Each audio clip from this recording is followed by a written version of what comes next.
Umihirit ang MMDA na ibalik na ang nakasuspindi ngayong No Contact Apprehensions Policy. Dumarami raw kasi ang mga pasaway na motorista ang pilit pumapasok sa EDSA busway. Nasa frontline ng balitang yan si Gerard de la Peña. Sunod-sunod na mga sasakyan at motorsiklo ang pinara ng mga tauhan ng Interagency Council for Traffic o IAC at ng Philippine Coast Guard sa bahagi ito ng EDSA Carousel sa may Ortigas Flyover.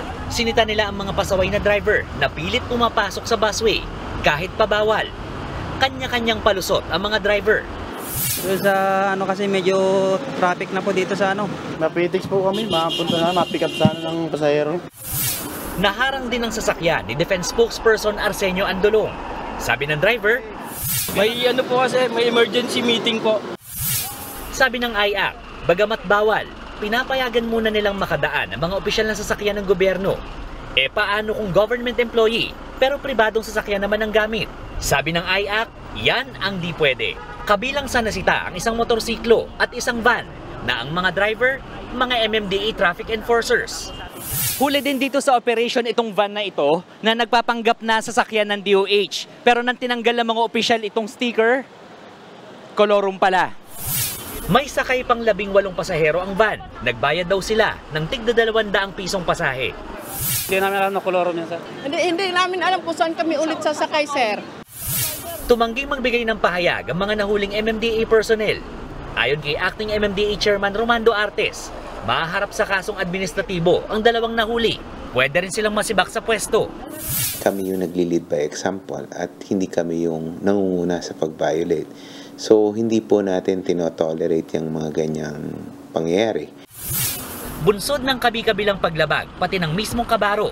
Sabi ni Artes, dapat na raw ibalik ang No Contact Apprehension Policy o NCAP. Katunayan, sumulat na nga raw sila sa Office of the Solicitor General para hilingin sa Korte Suprema na alisin ang suspension sa NCAP.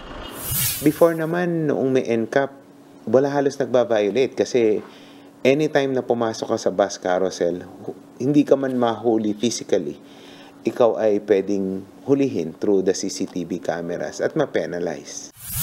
Matatanda ang naglabas ng Temporary Restraining Order ang SC, bunsod ng iba't ibang issue gaya ng napakalaking multa, data privacy at depektibong CCTV.